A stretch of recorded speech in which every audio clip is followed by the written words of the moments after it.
Jemaat yang diberkati Tuhan, baiklah di saat ini kita akan membaca bahkan merenungkan kebenaran firman Tuhan. Tapi sebelum itu, mari kita dalam doa, kita berdoa. Tuhan Yesus, kami bersyukur berterima kasih kepadamu karena Engkau begitu baik dalam kehidupan kami. Terima kasih Tuhan untuk waktu dan kesempatan yang masih Engkau berikan bagi kami, sehingga kami jemaatmu yang berada di sini boleh berkumpul di tempat ini untuk memuji bahkan memuliakan nama Tuhan. Bapa di surga, di saat ini kami akan membaca bahkan merenungkan kebenaran firman-Mu. Engkau berkati Tuhan agar pembacaan Alkitab kami boleh terlaksana hanya sesuai dan seturut kehendak-Mu. Ini doa kami Tuhan dalam nama Tuhan Yesus. Amin. Jemaat yang diberkati Tuhan, pembacaan kita di saat ini terdapat dalam 1 Korintus 1 ayat 4 sampai yang ke-9. 1 Korintus 1 ayat 4 hingga yang ke-9 dengan perikop ucapan syukur. Aku senantiasa mengucap syukur kepada Allahku karena kamu atas kasih karunia Allah yang dianugerahkannya kepada kamu dalam Kristus Yesus. Sebab di dalam Dia kamu telah menjadi kaya dalam segala hal, dalam segala macam perkataan dan segala macam pengetahuan, sesuai dengan kesaksian tentang Kristus yang telah diteguhkan di antara kamu. Demikianlah kamu tidak kekurangan dalam suatu karunia pun sementara kamu menantikan pernyataan Tuhan kita Yesus Kristus. Ia juga akan meneguhkan kamu sampai kepada kesudahannya, sehingga kamu tak bercacat pada hari Tuhan kita Yesus Kristus. Allah yang memanggil kamu kepada persekutuan dengan anaknya Yesus Kristus Tuhan kita adalah setia. Shalom, salam sejahtera bagi kita semua.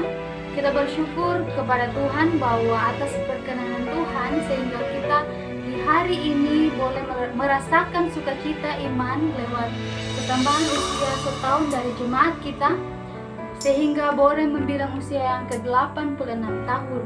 Kita percaya itu semua bukan karena kuat dan hebatnya kita sebagai ketua jemaat, sebagai jemaat yang ada, tetapi kita percaya itu semua karena campur tangan Tuhan. Jemaat yang diberkati Tuhan, pembacaan Alkitab kita di malam pembacaan Alkitab kita dalam 1 Korintus 1 ayat 4 sampai ke-9. Di sini Paulus menjelaskan bahwa pada ayat yang keempat, aku senantiasa mengucap syukur kepada Allahku karena kamu atas segala karunia Allah yang dianugerahkannya kepada kamu dalam Kristus Yesus. Jadi di sini Paulus bersyukur dan jadi pada ayat yang keempat di sini Paulus bersyukur kepada Tuhan karena atas perkenanan Tuhan sehingga jemaat yang ada di Korintus boleh menerima kasih karunia lewat penginjilan yang Paulus lakukan di jemaat Korintus pada saat itu. Dan di sini karena lewat pemberitaan Injil yang dilakukan oleh Paulus, jemaat di Korintus mendapatkan kasih karunia. Jadi pada ayat yang kelima di sini menjelaskan bahwa sebab di dalam Dia kamu telah menjadi kaya dalam segala hal, dalam segala macam perkataan dan segala macam pengetahuan. Di sini kasih karunia yang Tuhan berikan kepada jemaat yang ada di Korintus itu bermacam-macam kasih karunia, tetapi Paulus mau menekankan di sini ada dua karunia rohani yang diberikan kepada Tuhan, yaitu yang pertama perkataan dan pengetahuan. Di sini perkataan dan pengetahuan ini yang diberikan kepada jemaat di Korintus itu, mereka menganggap bahwa karunia yang diberikan kepada jemaat di Korintus itu merupakan bukan dari Yesus Kristus sendiri, tetapi berasal dari diri mereka sendiri. Mereka menyombongkan diri. Jadi jemaat di Korintus itu menyombongkan diri bahwa apa yang mereka terima lewat perkataan ataupun pengetahuan itu, mereka merasa bahwa tidak ada campur tangan dari Tuhan itu sendiri, tetapi lewat diri. Kasih karunia atau karis, dalam konteks ini Paulus menekankan bahwa ada berbagai macam kasih karunia.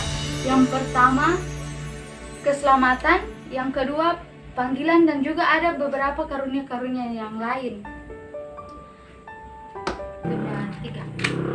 Kemudian pada ayat yang ke-6 di sini dikatakan bahwa sesuai dengan kesaksian tentang Kristus yang telah diteguhkan di antara kamu.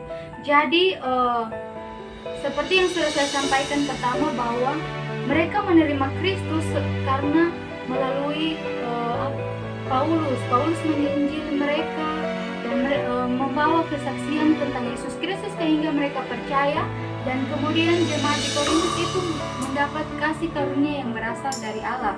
Kemudian pada ayat yang ke-7 juga, demikian kamu tidak kekurangan dalam suatu karunia pun, sementara kamu menanti-nantikan penyertaan Tuhan dalam Kristus Yesus. Jadi jemaat di Korintus itu berlimpah kasih karunia yang diberikan Tuhan, tetapi dengan adanya macam-macam kasih karunia itu tidak menutup kemungkinan bahwa jemaat di Korintus itu menantikan keselamatan, eklesiologi. Pada eklesiologi pada ayat yang ke-7 ini memiliki tujuan agar agar jemaat di Korintus itu tidak bercacat celah. Jadi ketika jemaat Korintus menantikan keselamatan atau eklesiologi, itu tidak ada cacat celah, tidak ada yang menyimpang dari kehendak Tuhan. Jadi yang berhak menerima eklesiologi adalah orang-orang yang benar-benar menerima Kristus dan mau hidup sesuai dan seturut kehendak Kristus. Dan pada ayat yang ke-9 ini dikatakan bahwa Allah yang memanggil kamu kepada persekutuan dengan anaknya Yesus Kristus Tuhan kita adalah yang setia. Kemudian pada ayat yang ke-8 telah dijelaskan bagaimana status orang percaya di hari penghakiman akan dijamin oleh Allah. Di sini mengapa Allah mau melakukan hal tersebut? Karena Allah adalah Allah yang tidak pernah ingkar janji. Jadi segala sesuatu yang Dia berikan atau Dia janjikan kepada jemaat yang ada di Korintus tentang eskatologi, itu Dia buktikan bahwa jemaat Korintus harus mendapatkan eklesiologi tersebut, eskatologi.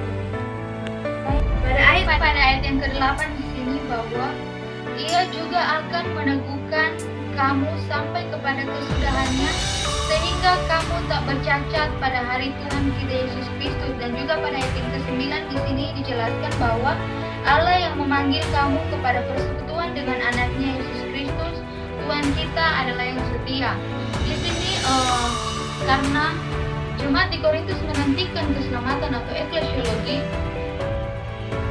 tujuan agar jemaat Korintus penantian eklesiologi pada ayat yang ke-7 ini bertujuan agar jemaat Korintus Shalom. Pada ayat yang ke-8 di sini bahwa Ia juga akan meneguhkan kamu sampai kepada kesudahannya, sehingga kamu tak bercacat pada hari Tuhan kita Yesus Kristus. Dan juga pada ayat yang ke-9 di sini dijelaskan bahwa Allah yang memanggil kamu kepada persekutuan dengan anaknya Yesus Kristus Tuhan kita adalah yang setia. Di sini karena jemaat di Korintus menantikan keselamatan atau eklesiologi, tujuan agar jemaat Korintus penantian eklesiologi pada ayat yang ke-7 ini bertujuan agar jemaat Korintus memberikan jalan keluar yang terbaik bagi kita. Dan di sini juga mau ditekankan bahwa ketika kita melakukan ucapan syukur itu bukan dikaitkan dengan pesta pora, atau pesta-pesta lainnya. Tetapi di sini mau ditekankan bahwa ucapan syukur yang sesungguhnya itu adalah ketika kita mau benar-benar bersyukur kepada Tuhan untuk segala sesuatu yang Tuhan buat bagi kita. Dan untuk jemaat, hendaklah kita selalu bersyukur dalam situasi atau keadaan apapun, baik suka maupun duka. Amin.